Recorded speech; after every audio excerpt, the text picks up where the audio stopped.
Europe 1, le club de l'été. Anissa Haddadi. Le club de l'été de Pachi jusqu'à 11h. Si vous venez de nous rejoindre, c'est l'heure du bon plan en région du jour avec vous, Louise Bernard au Pays Basque. Évidemment aujourd'hui, Pays Basque mise à l'honneur par Pachi. Oui, alors on continue. Et qui dit Pays Basque dit piment d'Espelette, un incontournable de la région. Mais est-ce que vous savez comment on le produit, comment on le cultive ? Eh bien, grâce à un lieu que j'ai trouvé, l'atelier du piment, vous pourrez tout apprendre, découvrir tous les petits secrets. Et nous sommes en ligne avec le responsable d'exploitation de l'atelier du piment d'Espelette. Bonjour Louis Prady. Oui, bonjour Louise. Bonjour tout le monde. Alors, c'est un lieu qui existe depuis de nombreuses années. Qu'est-ce que les visiteurs peuvent voir exactement et apprendre ? Alors nous déjà, pour commencer, on est producteurs et transformateurs de piments et ce qu'on propose aux personnes qui veulent venir sur l'exploitation, c'est de faire un petit tour justement de la ferme et de vous expliquer un peu toutes les étapes de notre métier. Ce qui fait qu'on fait des visites tout au long de l'année en fonction du cycle végétal de la plante. Donc là, si vous venez à l'heure actuelle, le piment est déjà planté, on est en plein désherbage et on est environ 3 semaines et demie avant le début du ramassage. Voilà. Mais vous expliquez quand même évidemment toutes les autres étapes, même celles qu'on ne peut pas voir quand on vient sur place en ce moment. Exactement. On démarre d'abord par la visite de nos serres où on élève nos plants de piment. Donc les premières étapes, la sélection fermière que l'on fait ici, les semis, le repiquage un peu plus tard au mois de mars-avril, les plantations, après les cintres de glace du coup au mois de mai. Et après le ramassage qui débute au mois d'août pour environ 4 mois jusqu'à fin novembre. Et on va sur toutes ces étapes de transformation. On vous montre aussi le four, comment est-ce qu'on transforme la poudre de piment. Et on termine tout ça par une dégustation des produits que l'on transforme ici à l'atelier. Et c'est une visite qui est très interactive, hein. Tout le monde peut poser des questions, c'est ça ?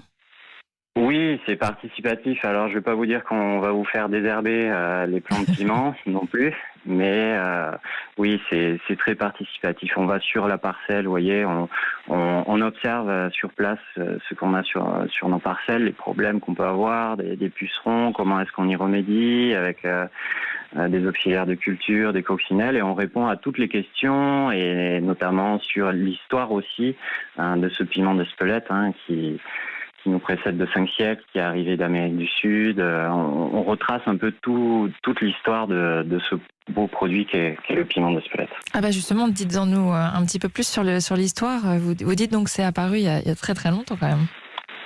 Oui, alors c'est arrivé d'Amérique centrale, il semblerait du Mexique, il y a quelques cousins proches. Et cette culture, si vous voulez, c'est parfaitement acclimaté au climat un peu subtropical qu'on peut avoir ici sur la petite zone de production qu'est Espelette, où on a à la fois de belles chaleurs, comme on va avoir les 4 prochains jours, mais aussi de gros orages, comme on a eu les 4 derniers, et qui est très propice à la culture du piment. Et alors, vous parliez des dégustations.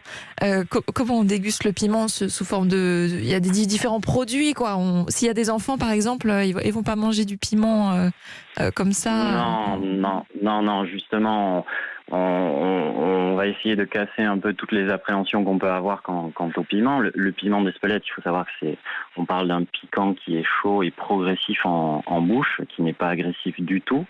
Et on emmène les personnes par une petite initiation où on va goûter, étape par étape, le piment d'Espelette. Donc on commence par une petite gelée de piment, puis on monte un peu en intensité avec une confiture, et pour terminer par une purée de piment où on est sur le produit le plus brut. Et par cette dégustation, on vous explique un peu aussi comment cuisiner, comment utiliser le piment d'Espelette, comment le conserver. Voilà, c'est vraiment une expérience. C'est pas que du visuel, c'est aussi du toucher et du goût en bouche. Voilà. Et la visite est gratuite ? Oui, bien sûr. Tout est gratuit. Vous venez sur place. Nous, on est ouvert tous les jours, 7 jours sur 7, de 9h à 19h. Et il faut compter 40 minutes, voire une petite heure pour pouvoir se balader sur les parcelles, voir les fours, les serres, et terminer par une dégustation des produits de la maison. Voilà. Eh ben parfait, merci beaucoup Louis Prady. Donc c'est l'atelier du piment à Espelette, visite, dégustation. Il y a une boutique aussi pour acheter les bons produits et une boutique en ligne pour vous les faire livrer dans votre région également. Merci à vous. Merci beaucoup. Vous connaissez le village d'Espelette, Pachi? Bien sûr, c'est un village voisin à côté de Sarre. Et c'est vrai qu'on utilise beaucoup le piment dans la cuisine quotidienne. C'est un peu notre poivre. On le met sur du poisson, on peut le mettre n'importe où. Ça relève, effectivement, comme le dit monsieur, sans forcément agresser le palais. Alors justement, j'ai une question d'Étienne là sur Twitter avec le hashtag Europe 1. Demandez à Pachi s'il préfère le gâteau basque nature ou aux cerises noires. La crème nature, évidemment. Nature. À la crème. Parce qu'il y a débat sur ce gâteau basque. Certains le préfèrent à la cerise noire, d'autres nature. Il faudra faire une dégustation. La prochaine fois que je viens avec les deux, on fait un débat. Vous êtes en train de dire qu'on vous a mal reçu, quoi. C'est ça. Non,